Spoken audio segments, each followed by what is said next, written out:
हास्य रंग भरण्यासाठी येत आहेत हास्य सम्राट दीपक देशपांडे। भारतामध्ये कुठली घटना घडली, चांगली वाईट त्याच्या प्रतिक्रिया आपण ऐकत असतो। महाराष्ट्रातलं जे राजकारण आहे त्या राजकारणामध्ये त्याचे पडसाद जे असतात ते पडसाद उठत असतात।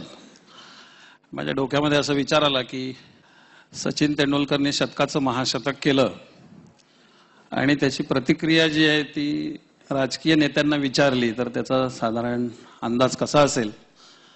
सर्वप्रथम आदरणीय सुशील कुमारजी शिंदे साहेबांना विचारण्यात आलं की सचिन तेंडुलकरने एवढं मोठं महाशतक केलेलं आपल्याला काय वाटतं। सचिननं हे जे केलेलं आहे हे अत्यंत चांगलं काम केलेलं आहे। गेले काही दिवस आम्ही वाट बघत होतो की सचिन महाशतक कधी करतो। अशा पद्धतीचा महाराष्ट्राला नाही, भारताला नाही, जगाचा हा जो काही एक मानाचा तुरा जो आहे तो सचिननं निर्माण केलेला आहे।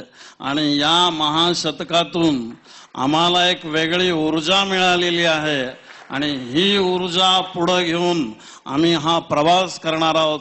त्यामुळे मी सचिनला शुभेच्छा देतो आणि माझी प्रतिक्रिया थांबवतो। आदरणीय आर पाटील साहेब, शतक होतच होतं पण त्याचं महाशतक कधी होतं त्याचा आपण सर्वजण विचार करत होतो। सगळीकडनं मागणी होत असताना, सगळ्यांच्या मनामध्ये इच्छा असताना, कायद्याच्या चौकटीत राहून क्रिकेटच्या कुठल्याही कायद्याचा भंग न करता हे महाशतक करण्याचं जे महापुण्य त्यांनी केलेलं आहे त्यामुळं अनेक जणांना त्यांनी निरुत्तर केलेलं आहे। त्यामुळं मी सचिनला जेवढे धन्यवाद द्यावेत तेवढे थोडेच आहेत, कारण या महाराष्ट्रामध्ये आम्ही काम करत असतो, विशिष्ट अशा योजना राबवत असतो।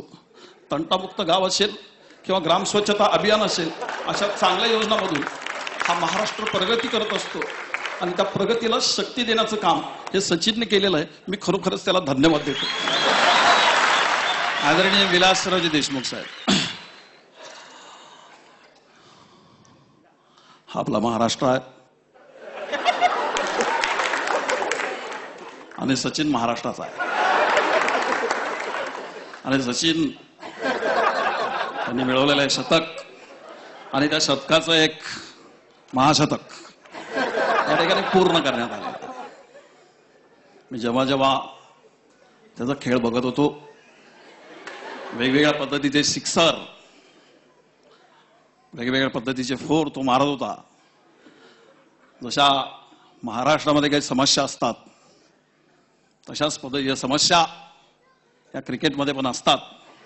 पण या सगळ्या समस्यांवर मात करून स्वतःचा खेळ दिवसेंदिवस चांगला करून एक महाशतक करण्याचं जे काम त्यांनी केलेलं आहे त्याबद्दल मी व्यक्तिशः त्याचं अभिनंदन करतो आणि या ठिकाणी थांबतो।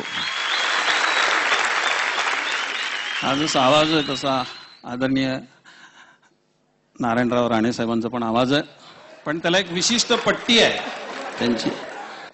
सकाळी मी टीव्ही बघत होतो,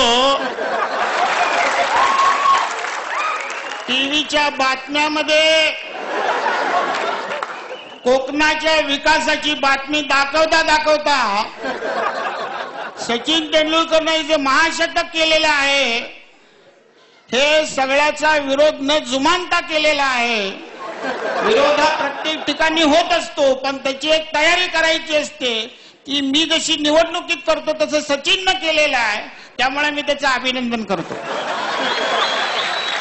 या सगळ्या आवाजामध्ये अजून एक आवाज आहे, तो आपल्या महाराष्ट्राचे थोर नेते केंद्रीय कृषी मंत्री शरदचंद्रजी पवार साहेबांचा।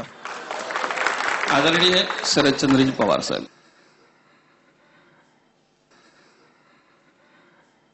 सचिनने क्रिकेटच्या संदर्भामध्ये गेली अनेक वर्षे काम करत असताना क्रिकेटचा विशिष्ट पद्धतीचा अभ्यास करत असताना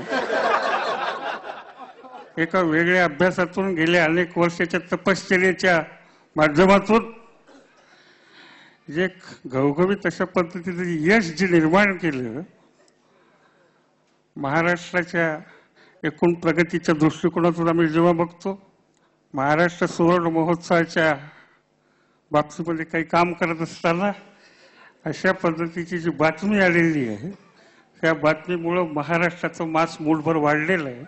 अशा पद्धतीची भावना मी या ठिकाणी व्यक्त करतो आणि या ठिकाणी थांबतो. जय हिंद, जय महाराष्ट्र.